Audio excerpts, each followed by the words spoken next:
패션쇼 25회 2부로 돌아왔습니다. 야, 신난다. 예.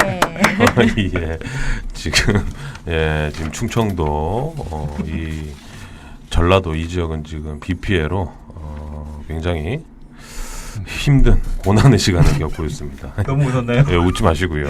근데 뭔 장마가 이렇게 길게 이어진대. 그러니까요.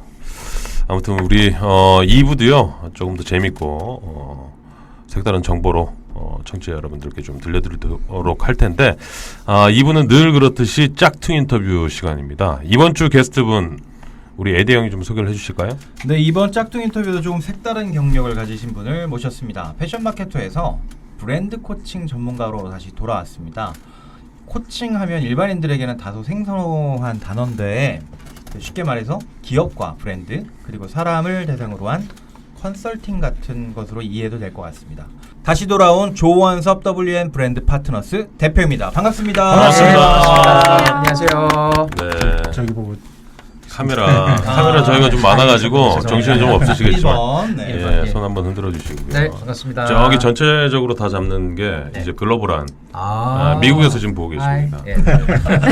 아침인데 출근 준비하면서 같이 보고 계시는 걸로. 예, 우리 조 대표님 그 에디 형이 소개를 좀 해주셨는데 네. 우리 청취자 그리고 시청자 여러분들께 셀프 소개 좀 부탁드릴게요. 알겠습니다. 예. 저는 주로 이제 브랜드 마케팅을 하던 사람입니다. 그래서 아마 여러분들이 잘 신고 계시던 푸마, 뉴발란스 같은 스포츠 브랜드에서 이제 마케팅 매니저로 일을 했었고요. 아무래도 이제 글로벌 브랜드들이다 보니까 그 브랜드 정리가 되게 잘 되어 있습니다. 전략들이. 그리고 이제 1등이 아니잖아요. 1등이 아니면 살아남기 위해 아주 철저하게 차별화를 해야 되는 브랜드들이거든요. 그래서 그들의 생존에서 나왔던 브랜드의 원리들 좀 이해를 하고 회사 생활을 좀 접었죠. 근데 회사 생활을 접게 된 이유가 그 회사나 기업만 브랜딩이 있지는 않다는 생각들이 많이 들었어요. 회사나 기업만 그렇지. 브랜딩이 있지 않다. 예, 그러니까 사람들이 모두가 사실은 브랜드인데 그 자기다움이라고 하는 부분을 찾지 못하고 계신 분들이 너무 많고 네. 또 개인적으로도 그게 20대 때 정리가 안 돼서 너무 힘들었었거든요. 개인적으로. 내가 누군지 잘 모르겠고 제가 뭘 잘하는지를 모르겠으니까 어디로 가야 되는지를 모르겠더라고요. 너무너무 힘든 20대를 보냈었는데 네. 그때 좀 마음을 먹었던 게 그런 나를 좀 도와줄 수 있는 사람이 있으면 진짜 좋겠다라는 멘토 같은. 그렇죠. 멘토 같은 때로는 뭐 상담자 같은 그 꿈이 좀 있었어요. 근데 브랜드 마케팅을 하면서 그걸 좀 찾았던 게 이거구나. 그 자기다움이 정리가 되면 경쟁하지 않고도 승부를 걸 수가 있구나. 똑똑하게. 그렇죠. 아니 근데 제가 그 프로필을 좀 받았는데 네. 사전에 네. 지금 제가 보니까 굉장히 화려합니다. 서울대 사회복지학과 졸업을 하셨고, 네네. 뭐 MBA도 하시고, 국내 굴지의 기업에 들어가서 이제 뭐 경력도 어느 정도 쌓으셨는데 20대가 뭐가 그렇게 좀 내가 이 힘드셨어요? 질문을 하려고 그랬는데. 그래요? 아니, 잠깐만. 거기 이게 없는 것 중에 또 하나 또 내가 있어요? 개인적으로 알고 있는 것 중에 해광고 출신이고 해광고. 거기 네. 선후배들이 해광고. 많잖아. 선후배 출신 네. 특히. 요즘에 또 숨은 이슈 해광고. 이슈. 그렇습니다. 예. 뭐가 힘들었을까 싶어가지고. 개인적으로 뭐 물론 네, 좋은 학교 네. 나오고 좋은데 취업을 해도 네. 뭐 각자 개인의 힘든 사정들은 다 있겠지만 그렇죠. 우리 조 대표님의 네. 고민은 뭐였었나요? 그 질문 답변하기에 앞서서 네. 제 프로필에는 조원석 코치라고 돼 있어서 네, 네, 대표님이 더 편하십니까? 아니면 코치님이 더 편하십니까? 오늘은 코치로 불러주시겠습니까? 요즘에 또 코치가 또 맞을 문제가 것 되고 같은데. 있는데 코치가 좋으시겠어요? 네, 코치로 불러주시겠습니까? 알겠습니다. 조 코치님. 그럼 조코비치 뭐 이런 게 좀 떠오르긴 하는데 조 코치님. 그렇죠. 예. 20대 때 제가 힘들었던 이유는 보통 이제 20대가 가장 어떻게 보면 그 화려한 시기이기도 하고 의욕에 차서 뭔가 미래를 꿈꾸던 시기죠. 예. 개인적으로는 고등학교 3학년 때가 제일 재밌었던 것 같아요. 이제 그렇게 공부 잘했어요? 엄청 잘 됐었고요. 정말. 그런데 목표가 단순했었잖아요. 뭔가 입시라고 하는 그거 끝나면 다 될 줄 알았었거든요. 근데 대학을 들어가니까 목표가 없어졌고 내면에서 그런 게 너무 혼란스러운 게 내가 뭐 하고 싶은지를 전혀 모르겠더라고요. 그러니까 뭐 어떤 분들은 뭐 행정고시를 쳐라. 저희 부모님은 그걸 원하셨거든요. 예. 또 어떤 분들은 열심히 준비해가지고 뭐 교수 준비를 해라. 또 어떤 분들은 뭐 회사 가라. 그래서 그런 길들을 다 봤는데 아무것도 제 길이 아닌 것 같은 그런 마음이 드는 거예요. 근데 그때 지금 돌아보면 이유가 제가 저를 몰랐기 때문에 네. 내가 어떤 사람인지 뭘 잘하는지 몰랐기 때문에 모든 것이 무너지는 경험을 했었거든요. 굉장히 깊은 모든 것이 경험이에요. 진짜 모든 것이 무너지죠. 그게 정확히 20대 언제였습니까? 20대 초반이었죠. 20대 그러니까 대학교 한 2학년 정도. 저학년 시절에. 그러니까 저 군대 제대를 군대를 빨리 갔다 왔고 어. 정말 죄송한데 제가 6개월 방해를 했거든요. 아니 그게 그럼 뭐 군대 얘기하지 마요. 여기 지금 10년 하는 사람 바로 옆에 있어요. 죄송합니다. 예. 아, 예, 참. 북한군이에요. 여러분 거짓말입니다. 예. 아무튼 뭐 육방으로 갔다 오셨고. 육방 참 얘기 안 하려고 그랬는데 예. 육방을 갔다 왔는데 갔다 오면 뭔가 시작될 줄 알았어요. 아무런 시작도 못 하고 휴학을 한 3번 했던 것 같아요. 그러니까 진짜 무기력증에 빠졌었죠. 휴학을. 이때 뭐 아무것도 그때 없이. 시대 상황이 그럴 수도 있는 거고. 네, 개인적으로는 그 시간 때문에 사실은 첫사랑도 잃었고 어. 되게 좀 마음속에 설레는 첫사랑이 있었는데 첫사랑이 아니셨군요. 끝사랑이라고 말씀해 주시기 아니 바랍니다. 저는 되게 일찍 결혼하셔갖고 첫사랑일 줄 알았더니 그럼요. 네네. 사랑의 방황을 아니셨군요. 좀 했었죠. 아 그때 방황을 하면서 사귀던 여성과도 그렇죠. 헤어지게 헤어지고. 됐고. 네. 꼭꼭 숨겨놓으셔야겠다. 그렇죠. 이거 아내가 안 듣기 때문에 좀 솔직하게 얘기해야 돼요. 예. 그런데 그때 이제 좀 극명하게 드러났던 게 제가 처음 사귀던 친구는 본인의 꿈이 분명했어요. 본인의 꿈이 분명해서 쫙 나가고 있는 모습을 제가 봤는데 제 꿈이 없으니까 나가는 게 아니라 뒤로 물러서더라고요. 그래서 자신감도 떨어지고. 자신감도 떨어지고 정말 무기력한 삶을 거의 한 10년간 살았죠. 아 길었네요 방황의 되게 시간이. 길었었어요. 네.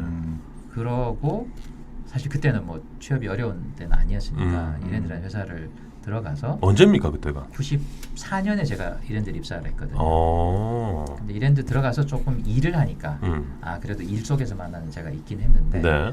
뭐 여전히 제가 있는 자리에 있는 것 같지 않은 느낌? 그게 되게 오랫동안 지속됐죠. 예. 근데 그 안에서 좀 힘든 만큼 사람들이 나만 그렇지 않구나라는 것도 많이 봤어요. 주변을 돌아보니. 원래 유유상종이라고 예. 힘든 놈 옆에 있는 분들이 맞아요. 이 조코치님은 완벽한 문과인데. 근데 제가 처음 본 게 98년 정도 됐을 거예요. 이랜드 홍보실에 있었거든요. 그렇죠. 기업 그룹 홍보실에. 근데 제가 기사를 하나 썼어요. 어디서 주워 듣고 그냥 썼는데 그게 이제 굉장히 컸나 봐요. 그룹 홍보실에서 전화가 와서 보자는 거야. 이거 어디서 썼냐고.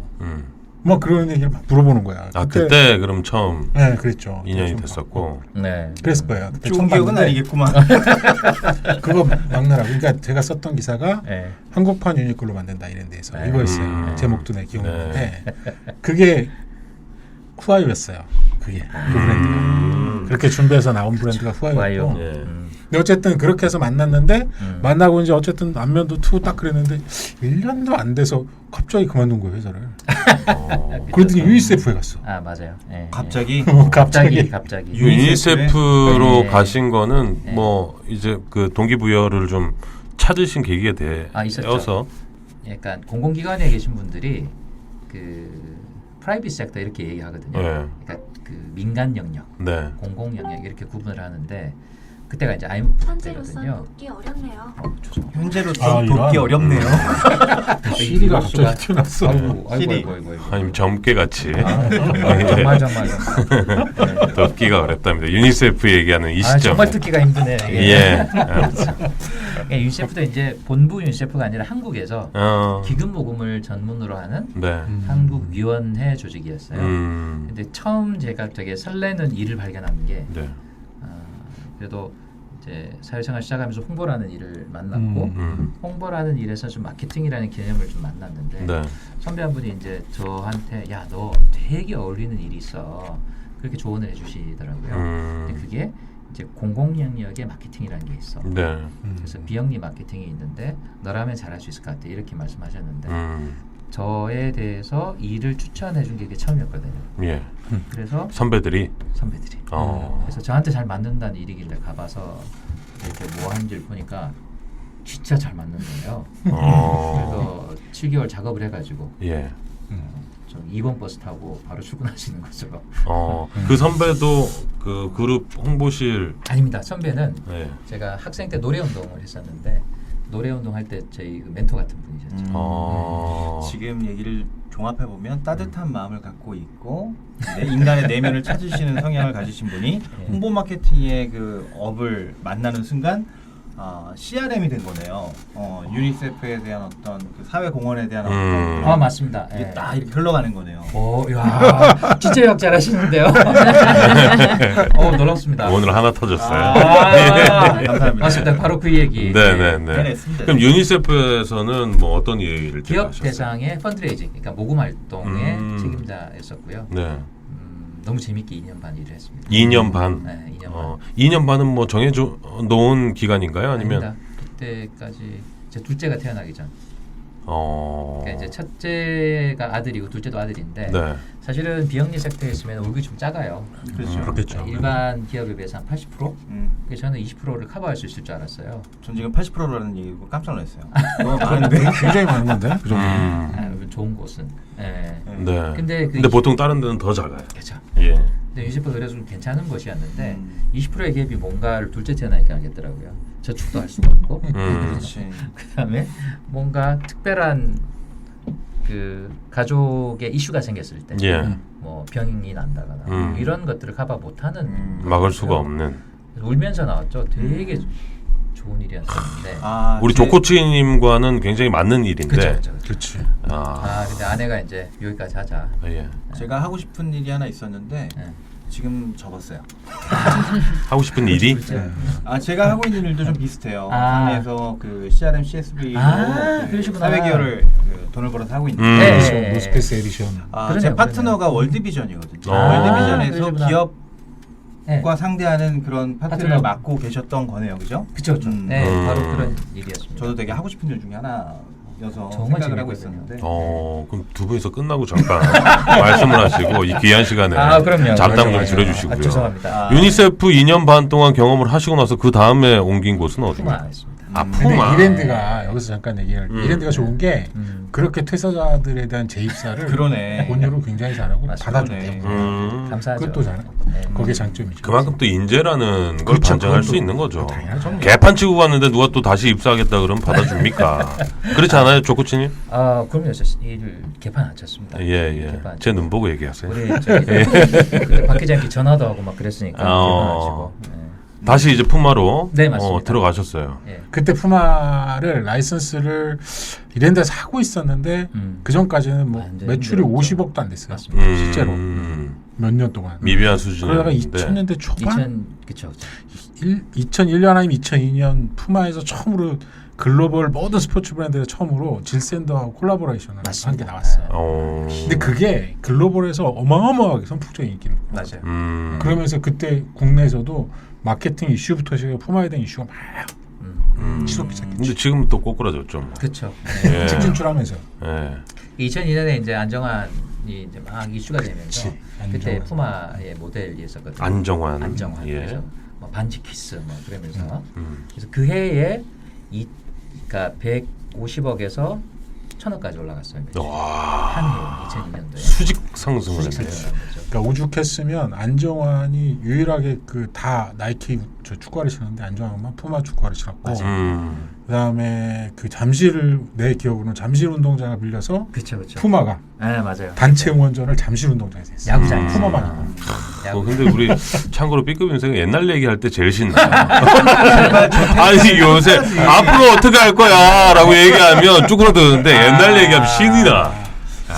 그러네. 제가 그때 이제 들은 얘기가 뭐였냐면 푸마가 이제 직진출을 했어요. 한국에 이랜드가 잘하고 맞아요. 있었는데 네. 맞아요. 그러면서 푸마를 이랜드가 막 싸게 팔면서 이렇게 좀 흔들기 그런 일이 그것도 있었는데 있었지. 소문이 사실입니까? 일단 절반의 사실. 아 절반의 그렇죠. 사실. 왜냐하면 사실 더 작심을 했더라면 조졌다. 작사를 냈을 수 있었죠. 건강이나 플라에서 했듯이 했다면 근데 이제 그때 딱 한정적인 프로모션을 했었어요. 예. 특정 매장, 음. 또 뭐 본사 특판 이 정도. 음. 그래서 뭐 전국 단위에 사실 그 무례한 짓은 하진 아, 않았죠. 네. 그랬군요. 예. 저도 개인적으로 푸마 축구화가 몇 켤레 있었습니다. 아 그러셨군요. 예. 그게 되게 애정이 있는 브랜드죠. 태어나서 처음 맡아본 마케팅 매니저로. 그럼 푸마는 언제까지? 2000 그때가 2006년 정도까지. 2007년에 이제 직진출을 했거든요. 네네네. 이제 2002년부터 2006년까지. 그 이후에는요? 그 위에는 이제 저희가 회사에서 스포츠 사업부라는 게 만들어져서 뉴발란스를 라이센스권을 획득을 했어요. 그러고 나서 이제 초반에 좀 많이 고생하다가 예. 또 푸마에 있었던 원팀이 이제 그대로 남아 있었고 또 아무래도 이제 한 번 해본 거 두 번은 잘하잖아요. 그래서 푸마 2배 정도 성장을 짧은 기간에. 아니, 지난번에 그 조영노 사장이 나왔었거든요. 이 방송에. 사장님께서. 그래서 그때 이제 조영노 사장이 했던 뉴발란스를 이랜드가 인수를 맞아요. 했어요. 네, 스토리가 그렇게 이렇게 딱 이렇게 들어가는 그림이 그렇게 된 거죠. 그러면은 그렇게 어떻게 보면 중간에 유니세프 경험도 뭐 비슷한 거지만 네네. 이 홍보 마케팅 브랜드 마케터로서 근무를 한 그쵸. 거의 한 12년 가까이. 10년여간 네. 정도 하셨는데 네. 어떻습니까? 이게 사실 네. 10여 년 이상을 하면 이제 임원도 달 테고 네. 뭐 좋으면 네. 또 뭐 대표도 할 수 있는 거고 네. 뭐 이제 앞길이 좀 이제 창창하셨을 텐데 그만두고 이제 나오신 거잖아요. 아 그렇죠. 그 하고 계기가 뭐였는지. 싶었던 일, 그러니까 사실은 제가 유니세프 때 되게 좋았다 말씀드렸었는데 나오기 전에 이제 마지막으로 로마에 출장을 갔었어요. 로마에. 그게 이제 펀드레이징 워크숍이라고 전 세계 유니세프에서 기금 모금 하시는 분들이 교육받는 음. 세션이었는데 그때 나이키에서 은퇴하신 분이 유니세프의 브랜드 매니저, 브랜드 디렉터라는 직함으로 소개를 하시더라고요. 예. 그러니까 이제 사기업에서 브랜드 전문가로 계시던 분이 공공 영역으로 들어와서 정확한 전문가로 브랜드 매니징을 하는 걸 처음 본 거죠. 대단히 귀한 자원이죠. 그래서 이렇게 나오면서 그런 마음이 들어서 나도 언젠가는 저 사람처럼 되고 싶다라는 생각. 예. 그때 새로운 사실은 꿈이란 그 두 번째 꿈이죠. 선배가 얘기했던 그 공익 마케팅이라는 거 하나가 있었고, 민간 영역에서 브랜드 공부를 제대로 하면 은퇴하고 나서도 되게 의미 있는 일에서 브랜드 지식을 쓸 수가 있구나. 그 생각이 있었고요. 그래서 일하는 내내 사실 그게 마음에 좀 떠나지 않았던 것 같아요. 그 사람의 모습. 그래서 열심히 공부했죠. 열심히 마케팅하고 또 푸마나 뉴발란스 같은 경우가 뭐 작게는 100억에서 200억까지 브랜드 마케팅 비용을 1년에 쓸 수가 있거든요. 예. 그러면 정말 다양한 경험을 할 수가 있는데 거기서 얻는 여러 가지 경험과 지식들을 좀 어떻게 하면 이거를 공공 영역에서 좀 쓸 수 있을까. 처음엔 그렇게 시작했는데 지금은 어떻게 하면 이거를 사람에게 좀 쓸 수 있을까. 그 사람이 뭐 젊은 꿈을 찾는 사람이 일단 메인이겠지만 네. 자기 요즘처럼 막 객경제가 일어날 때 그 사실 자기 브랜드가 정확한 사람은 아까 잠깐 말씀드린 것처럼 경쟁하지 않고 승부할 수가 있거든요. 나다움을 탁월함으로 바꿀 수가 있거든요. 그런 것들을 이 비즈니스 코칭과 브랜드 마케팅에서 찾았던 것 같아요, 개인적으로. 아니 근데 그 회사를 나오게 될 시점은 네. 뭐 누구보다 본인이 가장 잘 아셨을 네, 텐데 맞습니다. 예. 그동안 또 준비도 많이 그쵸, 하셨고. 그쵸. 근데 다시 네. 그 2년 반의 경험 그 유니세프에서 네네네. 그 경험을 계속 그대로 간직하고 있었다면 뭐 유니세프나 아니면 공공의 영역으로 가서 네네네. 다시 한번 꿈을 펼칠 그런 기회도 한번 엿봤을 것 같은데. 그렇죠. 근데 창업으로 이어졌단 말이죠. 맞습니다. 네. 좀 생각이 좀 바뀌었던 것은 그러니까 공공 영역에서 할 수 있는 일이 있고 근데 개인적으로 느꼈을 때 더 행복하고 몰입감을 주는 일이 있다는 걸 좀 봤죠. 근데 그게 사람을 바꾸는 거였어요. 사람을 바꾼다기보다 사람들이 자기다움을 발견하고 막 이렇게 즐거워하면서 자기 길을 쫓아가는 거 그거 보는 게 너무 즐겁더라고요. 그러니까 본질을 보는 일을 지금 해온 거거든요. 어떻게 보면 마케팅이 본질을 보는 일이에요. 그러니까 마케팅 이꼬르 본질이다. 왜냐면 그거의 핵심 근원, 핵을 뽑아내야 되는 거기 때문에 그렇죠. 그걸 이제 사람으로 볼 때, 기업으로 볼 때, 브랜드로 볼 때 제일 성취감 아마 느끼셨던 맞습니다. 게 아닌가. 그 말씀이 정확하신 것 같아요. 네. 괜히 마땅하지 마시고. 제 핵심은 자기 다음으로 탁월함에 이르는 길을 찾아주는 거거든요. 네, 그게 저한테 좀 보였었고 네네네. 한 8년간 사실 코칭 공부를 회사 다니면서 했었는데 예. 이제 그 코칭에도 이제 경영대학원에 코칭 전공이 있어요.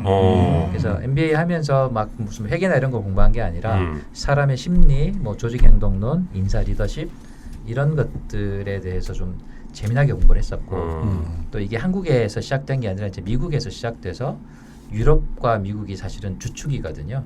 그래서 미국은 제가 가보지 못했지만 인지하더라고 이제 파리에 있는 경영대학원에 그 맨프레드라는 교수님이 한 70대 후반이신데 40년간 이 일을 하신 분이 계시거든요. 예. 그분 수업을 한번 투자해서 갔던 적이 있죠. 그러면서 좀 모델링이 바뀌었던 게 옛날에는 나이키 출신의 공공 영역에서의 브랜드 마케터가 첫 꿈이었다면 예. 나는 70이 넘었을 때 저분처럼 그 사람의 탁월함을 이끌어내는 그 일이 정말 행복하구나. 진짜 보람이 있고 심지어는 돈도 되겠구나. 그 생각을 한 거죠. 예. 돈 얘기할 때 눈이 반짝 뜨네요. 그렇죠. 예. 아니 근데 제 주변에도 예. 유니세프나 뭐 코이카나 월드비전에 예. 일하고 싶어하는 기자들이 좀 있어요. 그러시죠. 또 방송 쪽에 종사하는 후배들도 꼭 거기 가서 일을 하고 싶대요. 근데 좀 우리 조코치님과 네. 이야기를 뭐 많이 나눠보지는 않았습니다만 마인드나 좀 그 느낌이 좀 비슷해요. 그래요? 예. 근데 그런 곳에서 일을 하면 뭐가 좋아요? 어떤 점이 좀 좋습니까? 이렇게 비즈니스 할 때는 사실은 가장 이기적일 수 있잖아요. 네. 그러니까 윈, 루즈 이런 프레임이 있잖아요. 그렇지 비즈니스. 그다음에 잘하면 윈-윈의 프레임이 있는 거고. 그렇죠. 근데 이제 공공 영역에서 정말 좋은 점은 윈-윈-윈까지를 할 수가 있어요. 그러니까 나도 되게 좋고 그다음에 파트너도 되게 좋은데 우리 둘이 잘 되면 저기 아프리카에 있는 어떤 아이들을 도와줄 수 있다든지 네. 아니면 국내에서 되게 힘든 사람을 돕는다든지 그렇게 이제 윈윈윈이 주는 그 만족감이 있거든요. 그게 사람이 가지고 있는 어떤 본질 중에 하나인 것 같아요.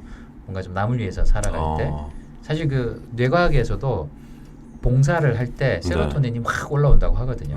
뭐가 올라온다고요? 세로토닌이라는 호르몬이 호르몬이 올라오면서 치유를 한대요. 그래서 자원봉사를 하라고 하거든요. 예. 너를 위해서 이렇게 얘기하거든요. 자아실현이죠. 그렇죠. 자아실현으로 또 자원봉사를 하고 건강을 위해서도. 이 형 나랑 좀 비슷한데 이거. 야, 큰일 났는데. 네, 맞습니다. 방송한 지 3년 만에 좋아하는 사람 찾았어요. 정말입니까? 예. 이런 얘기를 할 그 게스트가 한 분도 없었는데 사실은 그렇구나. 저도 누군가에게 그런 얘기를 들었어요. 정말 재미있는 일이 있어요. 라고 시작한 게 지금 포지션이거든요. 아주 비슷해요. 네. 또 2차를 가셔야 되겠는데요? 두 분이서 알아서 하시고 개인적으로 좀 궁금한 건 그 일반인들은 유니세프나 뭐 이런 기관을 잘 모르잖아요. 그렇죠. 뭐 후원하시는 분들도 그 내부 속사정까지 잘 모를 텐데 유니세프는 착한 사람들만 일합니까? 뼈 때리는 대체로 착한 사람들이라고요. 대체로 착합니까? 예. 분위기도 좀 좋습니까? 아무래도 이제 경쟁이 좀 적죠. 기업에 비해서. 경쟁이 적고 본인이 해야 될 일에 집중하는 거. 그다음에 이제 관심이 아이들을 되게 사랑하는 사람들이 많거든요. 그래서 특히 이제 그런 게 없으면 하기 좀 어렵죠. 아니 그러니까 내부 정치나 막 헐뜯기나 뭐 이런 거는 사람 사는 세상에 누구나 존재하죠. 있지 않습니까? 존재하죠. 거기도 있어요? 그럼요. 유니세프도 일단은 있다. 제가 알고 있는 한 그쪽 그런 데들이 아마 철학적으로 생각이 다 나눠지는 수도 있을 것 같아요. 그런 것이 존재하죠. 왜냐하면 이제 사람이 만든 조직 안에는 다 이제 그 어떤 주도권에 대한 이슈. 근데 방금 B급님께서 말씀하신 것처럼 그러니까 철학적인 이슈가 많죠. 어떻게 도울 거냐, 또 무슨 관점으로 이 지원을 바라볼 거냐, 그런 것들이 또 이슈가 되죠. 봉사의 개념을 쓸 거냐 말 거냐도 또 다른 문제가 될 수도 있는 거고요. 근데 요런 부류의 분들이 많이 모여 있으면 고집이 굉장히 센 분들이 많아요. 당연할 수밖에 없는 게 공감합니다. 나의 인생을 걸고 이거를 하는 거기 때문에 맞습니다. 그렇게 될 수밖에 없어요. 근데 조직은 그쵸. 룰이 있어야 되고 그쵸. 그 안에 중심을 또 잡는 사람이 있어야 될 텐데 그런 점이 이게 사실은 리더십이 되게 중요해요. 공공 영역일수록 유니세프도 마음을 움직여야 되거든요. 설득하지 딜을 할 수가 없기 때문에 설득을 하거나 혹은 그 공공 영역에서의 경영을 그 미션 베이스드 매니지먼트라고 하거든요. 그러니까 미션이 사라지거나 미션을 이끌어내지 못한 리더는 할 수가 없어요. 그렇겠네. 돈을 줄 수가 없잖아요. 알겠습니다. 네. 유니세프도 사내 정치가 있다. 이 점 새로운 사실 저희가 좀 알게 됐고요. 썸네일각인데 이거. 우리 조코치님 그러면 예. WM 브랜드 파트너스는 언제 시작을 하게 되신 겁니까? 공식적인 시작은 올해 1월 1일부터. 올해 1월 1일 뭐 네. 어떤 의미가 있습니까? 작년 12월에 사실은 제가 다니던 마지막 직장을 좀 정리했고요. 마지막 직장은 어디예요? 작년 12월에 했던 모던하우스. 모던하우스라고 하는 모던하우스가 브랜드입니다. 가든파이브에 가보면 예. 3층에 그 생활 라이프스타일 가구라든가 맞아요. 유통이 예. 있어요. 원래 이랜드 거였는데 어. 이랜드에서 저기 그 사모펀드로 매각이 됐죠. MBK 파트너스로 어. 매각됐죠. 거기에서 그러면 마케팅 매니저 했었어요. 똑같이 네. 마케팅 매니저를 하시고 외길 20년. 진짜 외길이네. 그거밖에 할 수 있는 게 없어가지고. 근데 아까 잠깐 말씀하셨듯이 뭐 올 1월 1일 날 회사를 이제 설립을 하셨는데 네. 준비 기간은 아까 말씀하셨듯이 7년? 2012년부터. 예, 네. 2012년에 뭘 준비하셨어요? 첫 번째 코칭 MBA가 생겼던 것이 이제 국민대거든요. 네. 국민대 2기로 사실은 코칭 MBA를 들어갔었고요. 근데 그때는 제가 MBA라고 해서 들어갔는데 코칭을 알고 계신 분들이 와서 학습을 하는 곳이더라고요. 알고 보니까. 그래서 코칭을 다시 배워야 되겠다 생각을 해서 한 학기 다니고 자퇴를 했어요. 그때. 그러고 나서 다시 이제 코칭의 베이직부터 학습하기 시작했죠. 뭐 어떤 걸 학습합니까? 그러니까 코칭이라고 하는 게 결국은 사람의 마음을 이끌어내는 프로세스를 연습하는 스킬이거든요. 그러니까 물론 이제 그 뒤쪽에는 심리학의 지식이나 뭐 철학들이 있지만 예. 기본적으로는 대화를 통해서 해결을 해야 되기 때문에 음. 코치들이 하는 대화의 프로세스가 있어요. 예. 그것이 기술로 익혀지지 않으면 그 다음에 뭐 전략이 들어갈 수도 없고 뭔가를 녹여낼 수가 없어서 예. 그래서 코치들이 자격증에는 그 코칭하는 시간이 되게 중요하거든요. 그래서 50시간 하고 나서 첫 어시스턴트 코치의 자격이 주어지고 200시간을 하면 프로 코치가 되고. 교육 이수를. 그렇죠. 교육 이수 및 코칭을 실제로 할 수 있어야 돼요. 근데 그 코칭을 할 때 유료 코칭 기간이 있는데 예. 사실은 내가 코치인데 코칭 하시겠어요라고 지나가는 사람 잡고 이렇게 500원만 주세요 이렇게 할 수 없거든요. 유료 코칭을 해야 되는 거군요. 공식적으로 시간이 누적됨을 누군가 증명받아야 되는 컨팅하겠네. 거잖아요. 그렇죠. 그러니까 말씀하신 것처럼 자기가 코치인 것에 대한 인증도 받아야 되는 거예요. 누군가에게. 예. 그러니까 50분이 될 수도 있고. 보통 가족, 지인 뭐 이렇게 좀 하지 않습니까? 초반에 그렇게 시작하죠. 그렇죠. 예. 근데 이제 곧 떨어지거든요. 예. 마치 보험사처럼. 그렇죠. 예.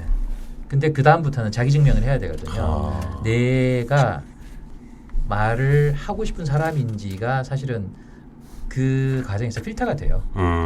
보통 뭐 스킬은 배우지만 사람들이 만나서 당신한테 내가 왜 내 얘기를 해 이런 입장이 되면 그 사람은 사실은 더 이상 코치로 갈 수가 없거든요. 그래서 초반에 네. 가족 상대로 이제 코칭을 하셨다고. 그렇죠, 그렇죠. 근데 가족끼리 속 얘기를 내보이는 것도 되게 어렵다고 생각하는데. 속 얘기 안 혹시 했죠? 어떤 사람? 그건 뭐냐면 저 운전면허 딸 때 그 동행해 주는 사람이 필요해요. 네네. 운전면허 그 코치. 그걸 일반인 뭐 가족들이 할 수 있는 거거든요. 그냥 6시간, 3시간 적어내는 거랑 비슷하다고 보면 되죠. 솔직히 얘기하면 초반에 한 20시간 그렇습니다. 그렇죠. 근데 이제 다만 실수로 속 얘기를 할 때가 있어요. 그럴 때는 뜨끔하죠. 왜냐하면 대부분 이제 뭐 아들들하고 말이 안 통하니까 네. 이제 아내랑 얘기를 하게 되는데 속 얘기가 나오면 감당이 안 될 때가 있잖아요. 내 문제니까. 그렇죠. 그거 대부분 이제 저와 관련된 문제이고. 그럴 때는 이제 네, 고객님 정확히 이해했습니다. 네, 그렇게 하고 이제 더 이상 세션 진행 안 하는 거죠. 세션 완료가 되는군요. 그렇죠. 그래서 일반 고객을 대상으로 열심히 찾아 나섰죠. 아니 근데 그 처음이 참 힘들 것 같아요. 맞았어요. 네. 처음 유료 고객을 맞았을 때 굉장히 부담감도 클 테고. 그럼요. 어떤 분이셨습니까? 이건 참 제 후배, 직장 후배, 네네. 직장 후배들인데 그래도 제가 좀 덕을 좀 쌓은 편이거든요. 그래서 근데 유료잖아요. 예. 근데 유료의 기준이 다행히 막 몇만 원 이상의 기준은 없어요. 근데 무조건 코칭에 대한 대가를 받아야 되거든요. 아 금액은 정해져 있지 않고. 그래서 이제 고민했어요. 이제 후배한테 나랑 어쨌든 얘기할 때 내가 커피 사줬잖아. 네가 좀 사. 그것도 가능하군요. 커피를 사면 네. 5,000원으로 내가 칠 수가 있으니까 나랑 한 8번 얘기하자. 네. 그렇게 해서 시작을 했죠. 근데 그 사실 뭐 지금이야 프로가 되셨겠지만 네. 처음에 내가 이 마음적으로만 가지고 있을 때와 네. 실전 이론을 경험했을 때는 또 다를 수 있거든요. 맞습니다. 맞습니다. 네. 뭐 실제 해보니까 좀 어떠셨어요? 사실 좀 놀랐던 경험이 있었던 게 네. 저에게 잊을 수 없는 첫 고객이 있거든요. 이제 회사에서 그러니까 본인의 사업을 하고 싶어 했던 후배가 한 명 있었는데 회사 네. 네. 패션으로 창업을 하고 싶어 했었어요. 그래서 저는 이제 어쨌든 약간 그때는 얼치기 코치니까 내가 도와줄 수 있다. 아니 근데 그런 이제, 후배들이 굉장히 많을 텐데 그 회사에는. 그래서 한 명을 찍어가지고 네. 한 2개월 코칭을 진짜 했어요. 네. 그래서 처음에 길게 이런 질문을 했죠. 자, 네가 창업을 하고 싶은데 10년 뒤에 어떤 모습이 되고 싶냐? 이게 있거든요. 그래서 다 고민을 하더니만 뉴욕에 빈티지 샵을 내고 싶대요. 네. 그때 코치는 당황하면 안 되거든요. 참 후배가 몇 살 정도 되는 분이에요? 20, 21, 7 정도 됐어요. 당시에. 그때 당시에. 그쵸, 그때 당시에. 지금은요? 지금은 벌써 혹시 그 특정 브랜드명을 얘기해도 되나요? 그럼. 아유, 예. 그 인스타그램에서 이제 레트로문이라고 레트로 문? 예, 네. 빈티지 원피스를 판매하는 아주 잘 나가는 인스타그래머로 지금 독립해 있죠. 창업을 하셨네요. 네, 실제로 오. 지금 3년 차 들어가고 있죠. 네. 근데 이 친구가 첫 꿈이 이제 뉴욕 빈티지 샵이라고 해서 코치는 무조건 응원해 줘야 되거든요. 할 수 있다.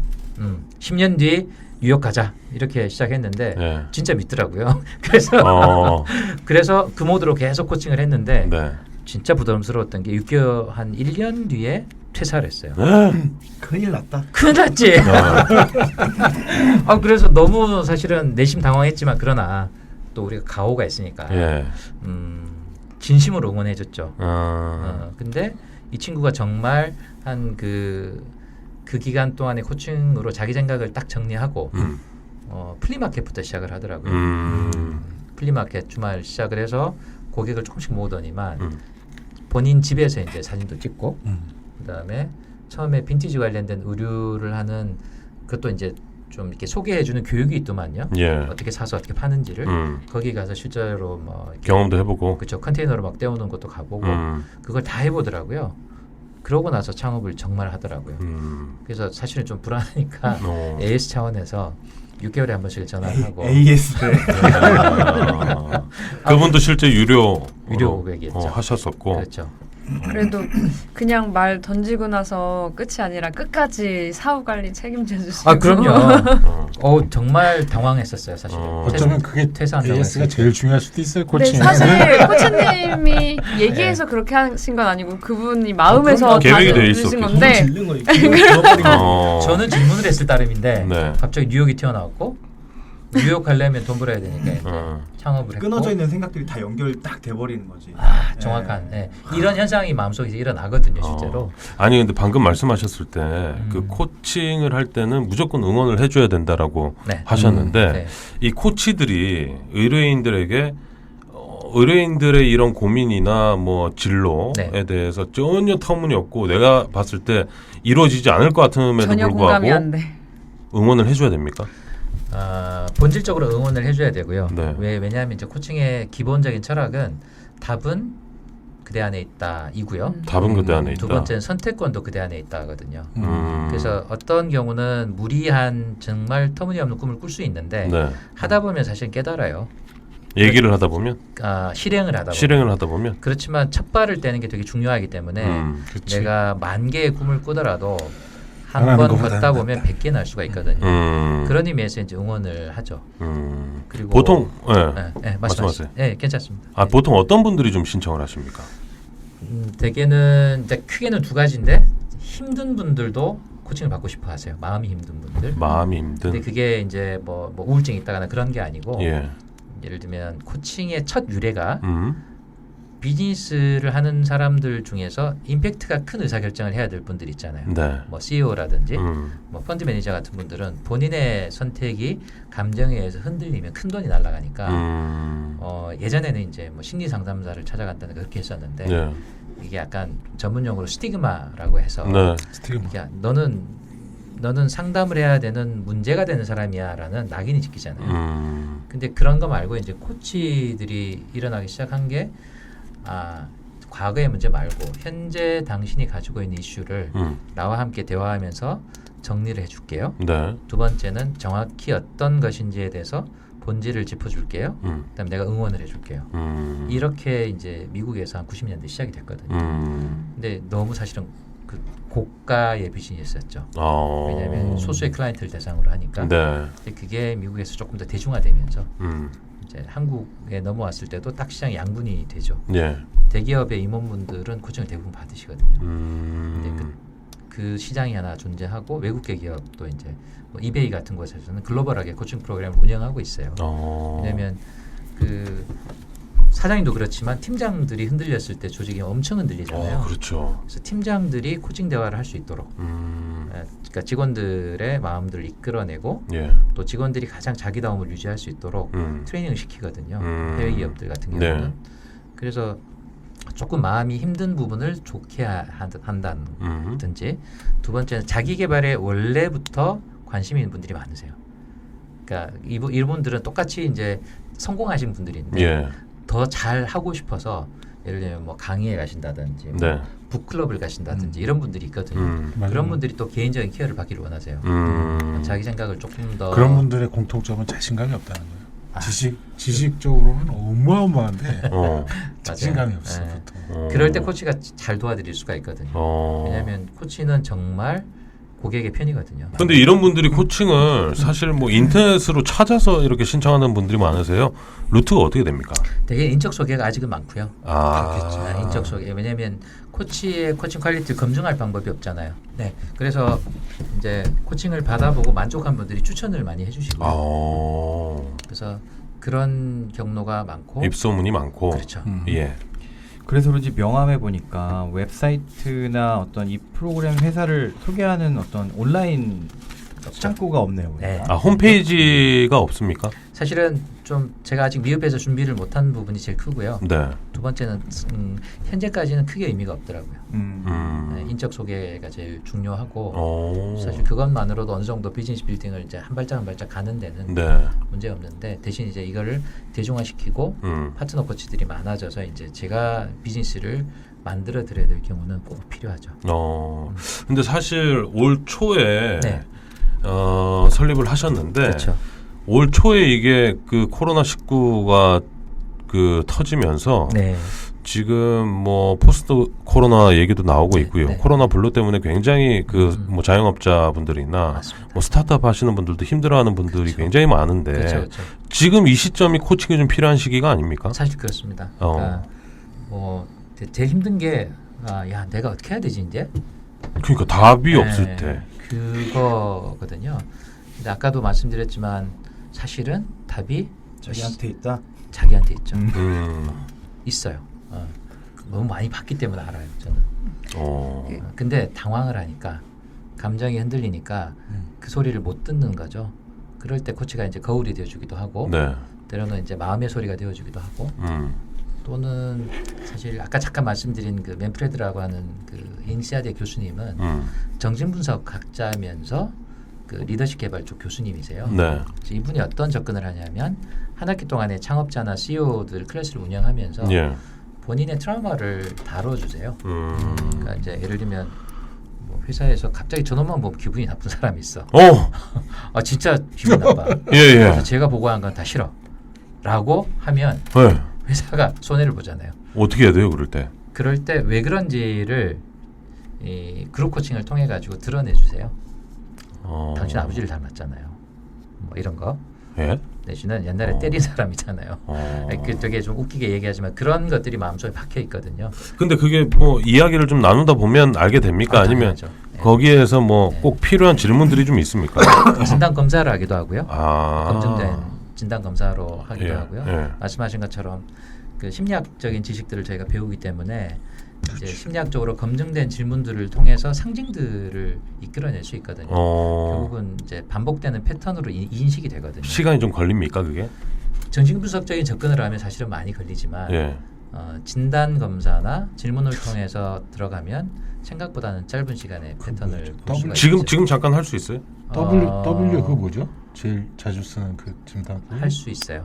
지금 할 수 있습니까? 만약에 이제 그 계신 분 중에 네. 핵심적으로 어떤 것들을 고민하시는지에 궁금하신 분이 계시면 한 2분이면 할 수 있어요. 저 바로 옆에 있거든요. 저분 먼저 해주세요. 아니 한번 두 분이서 그러면 잠깐 대화를 한번 나눠보세요. 다만 제가 좌판을 편 건 아니기 때문에 예. 패턴에 대한 말씀은 제가 드릴 수가 있고 핵심 이슈는 질문을 통해서 끌어내죠. 아니 삐끔 인생 한번 해보세요. 지금 방송에서. 나는 괜찮아요. 궁금하신 분들이 있을 것 같아요. 깔아주면 이번에는. 못해요. 자신감이 부족해서 그래요. 많이 하시는 분들이 예, 그거 필사해서 뭐예요? 나는 괜찮아요. 괜찮아요? 괜찮지 나중에? 않아 보여서 그렇습니다. 원하시는 분도 언제든지. 예. 아니 근데 저희가 방금 말씀하셨던 그 부분이 네. 뭐 예였겠지만 네. 제가 지금 사실 요즘에 그렇거든요. 제가 이제 팀의 팀장인데 저희 그 팀원들 중에 정말 이 말 안 듣는 친구가 하나 있어요. 예. 꼭 있죠. 근데 그 친구가 일부러 그러는 것 같지는 않은데 이 잦은 실수가 반복이 되는 거예요. 그렇구나. 그래서 이제 그 상사가 봤을 때는 기본이 안 된 걸로밖에 비춰지지 않는 거죠. 그렇죠. 기본 안 된 걸로 판단되죠. 예, 근데 몸이 아프다, 뭐가 어떻다 네, 이유가 네. 꼭 있어요. 네, 네. 그게 지금 6개월 이상을 가고 있습니다. 되게 힘드시겠다. 그래서 어떻게 해야 될지 모르겠어요, 저는. 아예 그냥 땡깡을 부리고 뭐 그러면 뭐 제가 아는 매뉴얼에 따라 그렇죠. 그렇게 처리를 하면 되는데 처음 보는 캐릭터라 정말 답답하더라고요. 이런 것도 코칭이 된다는 말씀이신 거죠? 충분히 가능하죠. 그게 사실은 전형적으로 풀 수 있는 이슈들이죠. 왜냐하면 이건 드러나 있잖아요. 네. 그러니까 사실 문제는 양쪽이 다 있는 거거든요. 그러니까 이제 걱정하는 쪽에서는 진짜 눈에 밟히는 사람인 거고, 이제 힘든 쪽에서는 그 나름의 이유가 있거든요. 그럴 때 이제 몇 가지 진단을 해보는데 첫 번째는 그 사람이 현재 어떤 상태인지에 대한 진단도 하나가 있고요. 두 번째는 그 사람의 강점을 내는 스타일이 어떤지에 대한 진단도 있어요. 갤럽이라고 하는 국제 리서치 회사에서 한 50년 정도 준비해서 네. 서베이를 해보면 그분만의 이제 강점 서열이 쭉 나오게 되는데, 그러면 이 사람이 성과 내는 방식이 있고 팀장님이 성과 내는 방식이 사실은 있거든요. 예. 이게 어떻게 차이가 나고 뭐가 보완이 되는지 볼 수가 하나 있어요. 그러니까 이제 궁합을 보는 거죠, 사실은. 네. 우리로 따지면. 그다음에 가치관. 이분이 어떤 순위의 우선순위 가치관을 가지고 있고 또 팀장님의 가치관이 어떤 건데, 대부분 그런 경우는 상위 탑5에 있는 가치관을 건드리는 거거든요. 성실이라든지. 맞아요. 좀 신미한 예쁘지 않다든지. 아니 심지어 너무 이쁩니다. 그러면 신미한 아니신 것 같아요. 예. 탑5가. 예. 근데 그런 것들이 건드릴 때 내가 되게 기분 나쁘고 몰입을 깨거든요. 상대방이 내 가치관의 상위 부분을 건드릴 때. 그런 것들을 보고 이제 진단을 한 다음에 첫 번째로는 각각 코칭을 좀 하는 게 좋고요. 각각? 왜냐하면 이제 진단했을 때 팩트를 다시 확인을 해야 되잖아요. 진단은 가이드지만 예. 그게 이제 실제인지 어떤 사례와 맞는지를 정확히 이해해야 코치가 도울 수 있으니까. 그럴 때 둘 중에 하나는 선택하는 거죠. 이제 팀장님이 그분을 바라보는 시각을 바꿀 수 있도록 돕던지, 두 번째는 이분이 빠져 있는 여러 가지 행동적인 이슈가 있을 때 어떻게 하면 이분이 회복될 수 있는지를 손을 대는 게 그 방법을 찾는 거군요. 프로세스인 거죠. 예, 그게 이제 코칭을 통해서 가능하죠. 제가 지금 코칭을 간접적으로 받았어요. 저는 극복했습니다. 오, 감사합니다. 우선순위, B의 우선순위가 내 우선순위와 달라서 이거를 먼저 이해하고 거기에 가치관을 서로 매칭시키면 맞아요. 그런 것 같아요. 없다. 아니 제가 지금 어떻게 보면 우리 들으시는 청취자 여러분들도 아니 조금 기본적으로 생각해야 될 거라고 생각하실 수도 있는데 제가 그걸 몰랐어요. 나인 경우지 그게. 저도 지금 배웠어요. 아니 제가 방송으로 드리는 말씀이 아니라 제가 개인적으로 지금 잠깐 말씀드렸지만 이 고민이 저한테는 숙제거리였거든요. 지금도 ING고 ING인데 저는 늘 주변 사람들에게 말하지만 저는 평화주의자예요. 저를 건들지 않으면 제가 먼저 건들진 않아요. 근데 제가 속해 있는 제가 끝까지 가야 되는 이 팀에 계속 스크래치를 내는 듯한 느낌을 받았어요. 이 친구가. 팀의 스크래치를 내는. 네. 그러니까 뭐 다른 뭐 선배나 후배들도 같이 있는데 본인의 역할을 해줘야 됨에도 불구하고 그걸 이제 이행을 하지 못하니 역할 이행 못. 그리고 제가 바라볼 때는 이 기본적인 것들 어제 얘기했던 걸 오늘 안 지키고 오늘 얘기했던 걸 내일도 안 지키는 이런 일들이 좀 빈번했기 때문에 몇번 얘기한 게 그거였구나. 아니 그러니까 이게 저한테는 계속 저를 건드린다고 생각이 드는 거죠. 근데 그 친구의 상황도 있을 거란 말이죠. 그렇죠. 매번 제가 뭐 믿기지는 않지만 매번 핑계와 이유가 있었어요. 저도 비슷한 경험이 있는데 네. 이거 그런 같은 경우는 회사야. 다 있겠지. 저는 굉장히 기본 애티튜드를 중요하게 생각해요. 일을 잘하는 건 두 번째. 많이 중요해서. 맞아, 그래. 일은 내가 잘하면 돼. 그렇죠. 그럴 수 있죠. 제일 중요한 건 예의예요. 예. 그거 어떻게 됐어? 모니터를 보면서 이렇게 주는 거예요. 그렇죠. 근데 얘는 뭐 그럴 수 있죠. 바빠. 예. 근데 나는 눈도 안 보고 그냥 소리를 줘 나한테? 이거 진짜 약간 꼰대 마인드가 있긴 한데 좀 걸러서 예. 그래, 그러면 어. 그래 오케이. 그리고 나중에 이제 시간이 흘러서 나는 기본 태도를 굉장히 중요하게 생각하는데 예를 들어서 말이야 좀 그렇지만 그때 아니 어떻게 상사가 이걸 달라는데 이렇게 주나? 그렇게 얘기하는 스타일이에요? 저요? 네. 네, 저는 그냥 뼈 때려버립니다. 그냥. 아니 그렇게 얘기를 안 하는 것보다는 시켜놓고 얘기하는 게 낫지. 그렇게 시켜놓고 바빠서 있는데 이거 이렇게 드렸다고 그걸 절 다 미워하시는 거죠. 아니 그러니까 지나고 나서 저는 그냥 현장에서 바로 그렇게 얘기를 하는데 전 지나고 나서 얘기해요. 근데 심지어 어떻게 생각하냐면 나라는 사람이 행동하는 모든 걸 다 미워한다. 맞아요. 그렇게 얘기할 수 팀장님은. 있어요. 이렇게 그렇게 받아들이더라고요. 생각 반대로는 그렇게 맞아요. 생각할 수 그럴 수 있겠구나. 있어요. 아니 근데 제가 뭐 계속 상담으로 빠져드는데 지금 이거 상담 프로그램이 아닌데. 아니 그러니까 저에 대한 고민이 여기에서 조금 더 나아가서 뭐가 있냐면 제가 이 친구한테 계속 지적을 하니까 다른 팀원들에게 통용될 수 있을 법한의 마지노선이 이 친구한테는 더 엄격해지는 거예요. 맞습니다. 그렇게 되죠. 더 엄격해지고 그렇죠. 그러니까 더 쪼고 더 잔소리를 하게 되고 맞습니다. 예. 그렇게 되는 거예요. 근데 제가 한번 돌이켜봤을 때 며칠 전에 이 친구가 굉장히 답답하고 힘들 수도 있겠다라는 생각이 좀 들더라고요. 근데 그 생각은 뭐 짧게 깨졌어요. 짧은 시간 내에 또 반복이 돼서 그래서 이제 제가 이제 주변에 누구라고 얘기는 하지 않고 뭐 얘기를 한 경우도 있습니다만 고민 상담을 좀 했었어요. 그러니까 주변에서는 도대체 어떻게 그럴 수가 있냐. 뭐 기자로서 이걸 당연히 지켜야 되고 뭘 해야 되는데 이걸 어떻게 안 지키냐. 그러니까 난리가 난 거죠. 근데 저는 이제 제가 이 애사심이 강한 건 아닙니다만 저희 팀을 사랑하는 마음은 굉장히 크거든요. 그러니까 누군가가 또 팀을 얘기하면 또 그게 듣기 싫은 거예요. 또 얘 칫대래구나. 아무튼 그래요. 근데 이게 계속 반복되니까 저도 이제 나름 같이 해야 될 것들이 굉장히 많은데 이 친구한테 일을 이제 안 주는 거죠. 그렇죠. 줄 수가 없죠. 주지 않게 되고 그러면 또 한편으로는 뭐 이 친구의 선배나 후배들은 더 열심히 일을 하고 더 많은 거 퍼포먼스를 내는데 이 친구는 일을 안 주니까 그렇죠. 뭐 좀 그냥 뭐 쉽게 일을 하는 건 아닌가 그런 생각도 좀 들기도 하고 요즘 좀 복잡합니다. 사실 거기에 얘기해 보세요. 지금 호 씨가 뭔가 계속 말하고 싶은 거야. 죄송해요. 얘기해. 아니에요. 아닙니다. 사실 지금은 관계 악순환에 들어가 계신 거거든요. 저거는 관계 악순환. 왜냐하면 이제 아까 얘기하신 게 정확하세요. 뭐냐면 지적받기 시작하면 사람이 위축되기 시작하는데 갤럽의 조사에 의하면 이제 자발성, 그러니까 업무 몰입도가 팀장이 나의 강점을 중심으로 볼 때는 60% 이상이 올라가거든요. 근데 팀장이 나를 단점을 지적하기 시작할 때는 그게 절반으로 떨어지고요. 무시하기 시작하잖아요. 그럼 2%밖에 몰입을 하지 않거든요. 근데 그게 이제 왜 그러냐면 결국은 사람이 다 감정의 동물이고 그게 상대가 업무에 몰입하는 업무의 몰입도가 몰입도가 예, 그러면 점점 이제 우리말로 점점 개기게 되는 거죠. 그러면 점점 눈밖에 나고 결국은 악순환이 반복되는 퇴사하는 거죠. 거죠. 예. 일을 못 받고 퍼포먼스를 못 내니까 혹시 계속 하고 미워지고 싶은 얘기 해봐요. 아니 첫사랑 묻는 거 아니죠? 지금? 아니, 되게 코칭에 대해서 계속 얘기하실 때 네.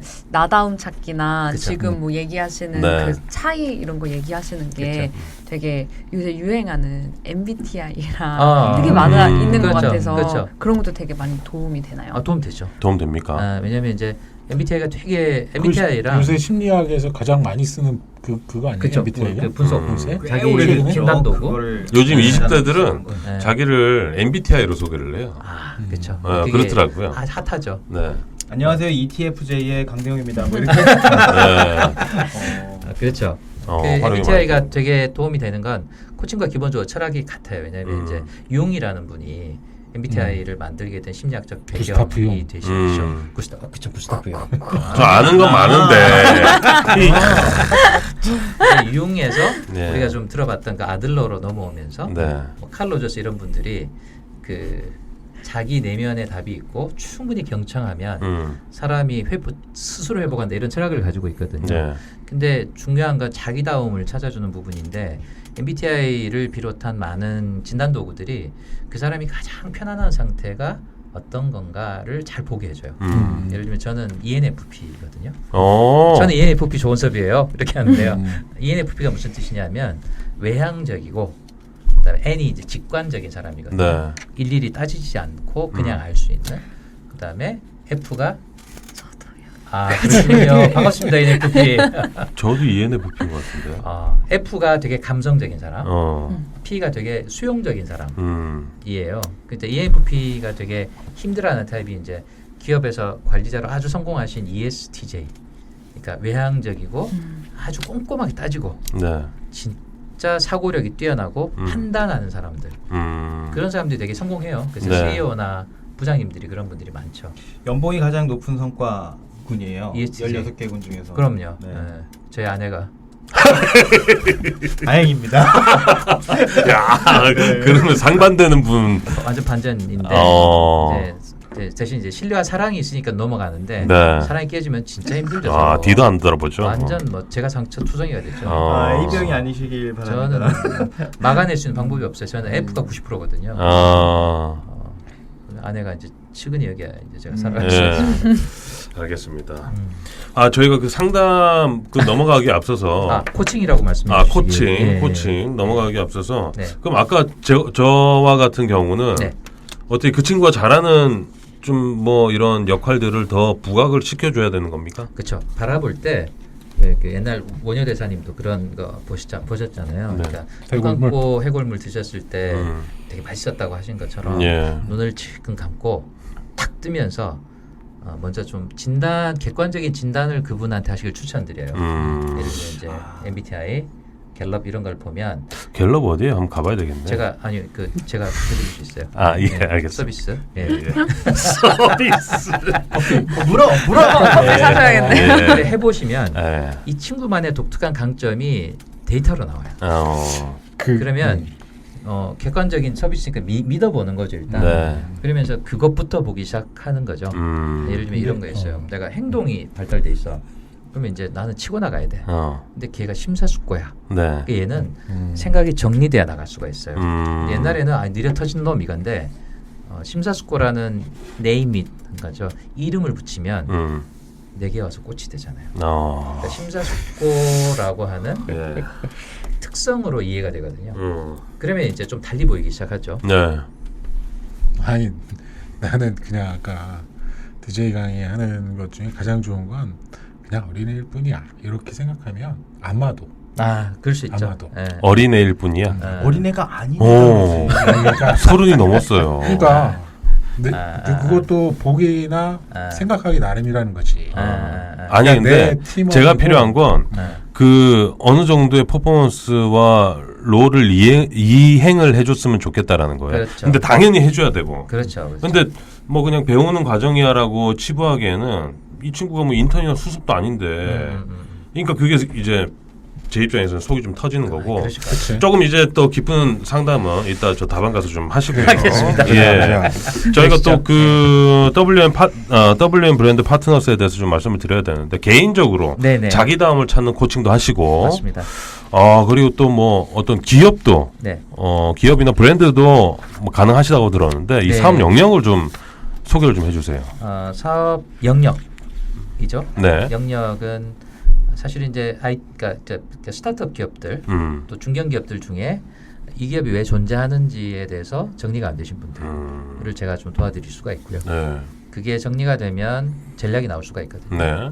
그다음에 성장이 가능하고 그래서 그 영역 그러니까 기업의 자기다움을 찾아드리는 거. 그다음에 아까 말씀드린 것처럼 이제 개인의 자기다움을 찾아드리는 거. 개인의 자기다움 예. 중요하죠. 그다음에 이 개인도 개인이지만 사실은 개인이 모인 이 그룹이 다이나믹이 되게 좋거든요. 예. 그래서 서로 모르는 사람들의 그룹도 도와드릴 수가 있고 또 그룹 코칭이라고 하죠. 혹시 그 브랜드 기업과 네. 개인을 이렇게 코칭을 좀 의뢰를 하면 네. 패키지로 좀 쌉니까? 예, 좀 할인 가능합니다. 아 이거 네. 중요한 문제예요. 네, 네. 할인도 좀 가능합니다. 가능하시고. 왜냐하면 이제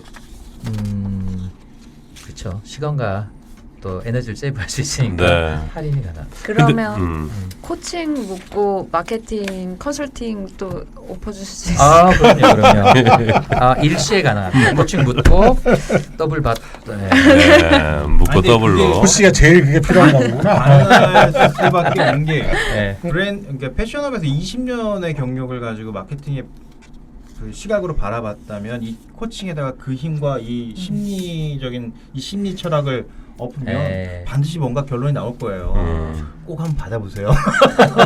좋습니다. 네. 정확히 잘 판단해 주신 겁니다. 제 차별점은 코칭 묻고 마케팅과 전략과 브랜딩이 동시 서비스가 가능합니다. 이게 그 자기다움을 찾는 개인 코칭은 얼마나 걸립니까 시간이? 짧게는 4번 정도 세션이면 되고요. 4번? 4번. 4번을 네. 만나야 됩니까? 요즘엔 대부분 영상으로 비대면으로 하고요. 줌으로 하고요. 화상으로. 좋네요. 네, 화상으로 데이터도 같이 보고 예. 충분히 깊은 질문들을 나누면 2시간짜리 세션을 4번 정도. 꽤 좀- 긴 시간인데요. 그렇죠? 그렇죠. 그 정도의 시간은 필요하겠죠. 그럼요. 알겠습니다. 아까 잠깐 말씀하셨지만 뭐 패션업에 20년간 그 종사를 하셨지만 네. 그 분야 업종은 크게 구분 없이 그렇죠. 근데 사실은 뭐 막 완전 하드한 제조업이라든지 이런 부분들은 전체 프레임은 제가 이해하겠으나 네. 깊이 있는 서비스를 드리기는 좀 한계가 있고요. 예. 패션, 라이프스타일 쪽, 라이프 스타일. 그다음에 문화. 지금 이제 저 시작 전에 잠깐 말씀드렸는데 이렇게 저 중견 오픈하셔도 돼요. 예. 이게 마스터 플랜이라고 해서요. 마스터 플랜. 멜로망스라는 멜로망스. 예. 네, 쪽 너에게 매니지먼트. 그렇죠. 난- 예. 뭐 그랜드 민트 페스티벌 같은 페스티벌 쪽 하시는 또 대표님 잘 알아서 네, 네. 그쪽 기업들 좀 도와드리고 코칭을 있죠. 또 하셨고. 예, 그다음에 패션 홍보 대행사 네. 다음 주부터 들어가고요. 오, 네. 좋습니다. 패션 그리고 라이프 스타일. 네. 엔터 문화 네, 이쪽도 네. 좋고요. 예. 철강 조선 이쪽은 조금만 그쪽은 참아주시면 좀 이제 좋을 것 힘든 것 같습니다. 같아요. 예. 네. 내년 정도 가능할 것 같다고. 할 수 있습니다. 그러시죠? 공부해야 예. 철강 조선은 철강 공부하겠습니다. 플랜트 이쪽은 조금 참아주시고요. 그렇죠. 예, 뭐 지금 코로나 19 때문에 네. 굉장히 그 어려움을 호소하는 기업들, 뭐 큰 기업들, 작은 기업들 많으신데 이런 힘든 가운데 좀 나다움, 자기다움을 찾고 그렇죠. 네. 앞으로 어떻게 나아갈 것인가를 찾고 싶다면 우리 조코치님께 네. 연락을 드려야 되는데 어떻게 연락을 드립니까? 일단 우리한테 연락 주시면 되는 거예요? 그렇죠. 010-3643-5056으로 정확하게 말씀해 주세요. 010 010-3643-5056으로 네. 바로 연락을 주셔도 되고요. 5056번입니다. 예, 이메일도 좋고요. SKYCHO SKYCHO 69 69 그다음에 gmail입니다. 69년생이시군요. 옛날 사람 네. 옛날 사람이라 스카이조. 알겠습니다. 스카이조 69 at gmail.com 이렇게 하시면 됩니다. 네. 저희가 안내해드린 이 메일과 휴대폰 번호로 네. 궁금하신 분들은 뭐 상담 신청하기 전에 잠깐 뭐 여쭤보는 거는 당연하죠. 가능하시죠? 예, 예. 프로보노 세션이 있습니다. 알겠습니다. 네, 뭐 무료가 많습니다. 서비스도 많고요. 예, 안 할 이유가 없습니다, 여러분. 초기라서 맞습니다. 네, 오픈 마케팅. 짝퉁 인터뷰 우리 조원석 코치님 모시고 얘기를 좀 나눠봤는데 마지막으로 혹시 못하신 말씀 있으시면 짧게. 자기다움을 찾으시면 네. 행복하게 살 수가 있습니다. 그래서 누구나 사실 브랜드이고요. 또 아까 처음 말씀드린 것처럼 그대 안에 항상 정답이 있습니다. 예, 신뢰하고 믿으시기 바랍니다. 네. 감사합니다. 예. 알겠습니다. 예. 뭐 궁금하신 분들은 연락 주시고요. 종종 뵐 것 같네요, 우리 조 코치님. 감사합니다. 예. 오늘 짝퉁 인터뷰 나와주신 조원석 코치님 박수로 보내드리겠습니다. 감사합니다. 아이고 감사합니다. 아유, 감사합니다. 예, 2부 마무리하기 전에 전해주실 얘기가 있죠. 패션쇼 공식 메일은 fashionshowkr@gmail.com이나 sports@fashow.co.kr입니다. 궁금한 점이 있거나 광고 문의는 메일이나 팟빵 후기를 이용하시면 됩니다.